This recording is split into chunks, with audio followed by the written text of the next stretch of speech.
Alright, so what's going on, guys? Dr. Stone, episode 6, Two Nations of the Stone World. Let's get right into it. Like the previous episode, we're back with Senku when he originally woke up from the stone structure. He's trying to figure out how the stone structure was originally broken so that he was able to escape, so that he can help some other people of the world and start and make a little society for himself. One of the interesting things that happens is that he kind of wonders how everyone was encapsulated in these stone structures, and it's supposed to be a humorous moment. He thinks, oh, maybe it's evil aliens, or I don't know, maybe it's these weird little white guys. I can't remember. And it's pretty childish. It's the kind of conspiracy that you might see in an episode of Daniel Tiger or something. You know, the little elementary kids school show. But this is a freaking anime! This is supposed to be for young adults! So, it's supposed to be funny, it's supposed to be humorous. Obviously, as you can tell by my sarcastic tone, it's not. It's just absolutely horrible. I was mentioning this in my previous review. Who are they marketing this anime to? Ah, man. Anyway, back on track here. He goes through these trials and tribulations. He's trying to figure out how to crack the stone structures. He finds the back guano and he starts pouring it on all these people. He finds out it's not working, so that's when he figures out that he needs the alcohol, so he needs to develop that, and he puts Taiju in the back cave so that the back guano falls on him continuously so that his stone structure would break relatively soon. And then right when that's happening, right when Taiju's structure is about to break open, we then go back to the present time where Taiju is standing over Senku and he's waiting for Senku to wake up. And so it's kind of a nice little moment, I guess. So it's a moment where they're both like, oh, come on, wake up. So it's a bit of reciprocation on Taiju's part, because Senku woke up Taiju and now Taiju's waking up Senku. They can both claim that they saved each other. Then Senku wakes up from his stone structure. They basically decide that they need to stop Shishiou still before he creates his own little army and starts oppressing people and starts bringing tyranny to the world, which is kind of funny because, you know, when he was first revived, he's like, oh, we got to get rid of all the elitist and all the wealthy people who oppress the people, but now it seems like he's gonna do the same exact thing, so power corrupts, I suppose. But anyway,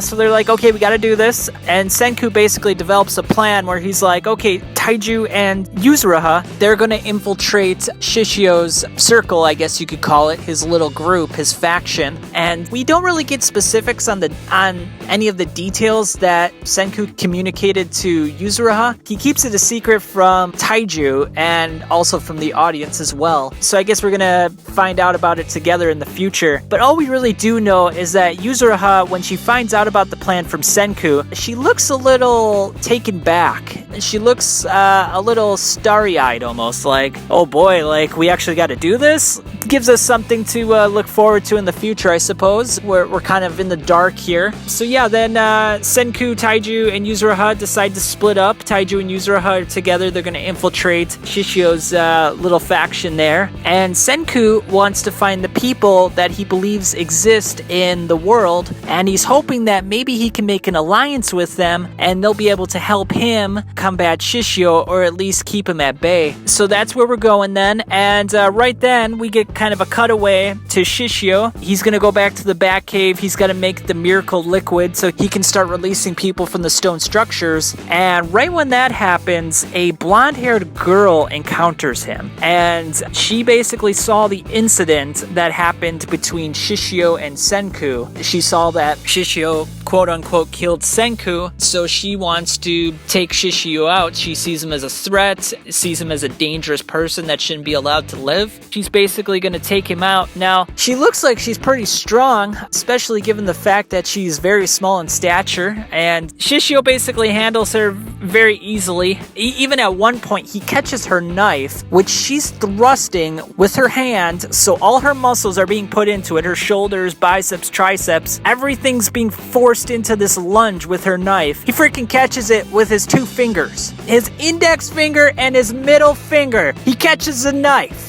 I don't know if you guys know this, but I'm gonna shock you when I say this. You can't put a lot of fucking pressure just squeezing your fucking two fingers together. There's like no muscles there. They're basically just ligaments and bones. It's just like, what the fuck? So this guy, he could just stop someone thrusting a freaking knife at him with their full force by squeezing his fingers together. I mean, come on.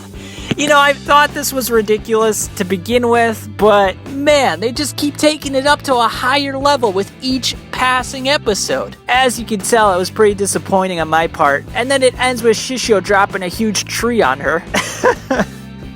Oh, this show. Anyway, Senku finds the girl. She's stuck under the tree. He's like, oh, you know, are you dying? Do you need me to blow up this tree? I could do it. And she's like, no, my organs are fine. I'm okay. Take your time, broski. No rush here. So Senku decides to make a little lever that apparently Archimedes built back in the day. Now, I don't know if you guys know too much about Archimedes.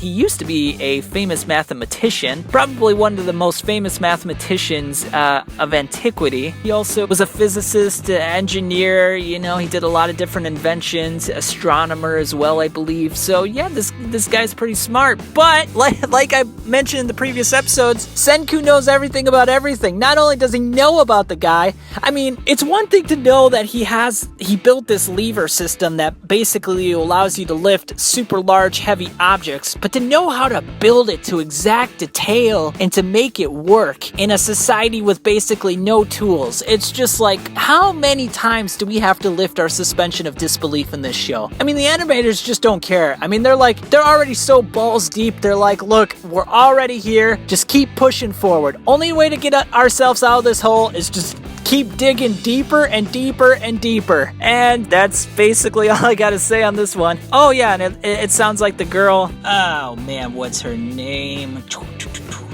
Her name is Kohaku, which I think she pronounced it Kohak. So I guess the U is silent. But yeah, then she basically admits at the end of the episode that she's falling for Senku. And looks like we're gonna have a little love story. Aw, isn't it sweet? Aw. Just when you thought that this show wasn't full of enough platitudes and tropes, we got one more. But yeah, that's all I really got to say on this episode. Catch you on the flip side.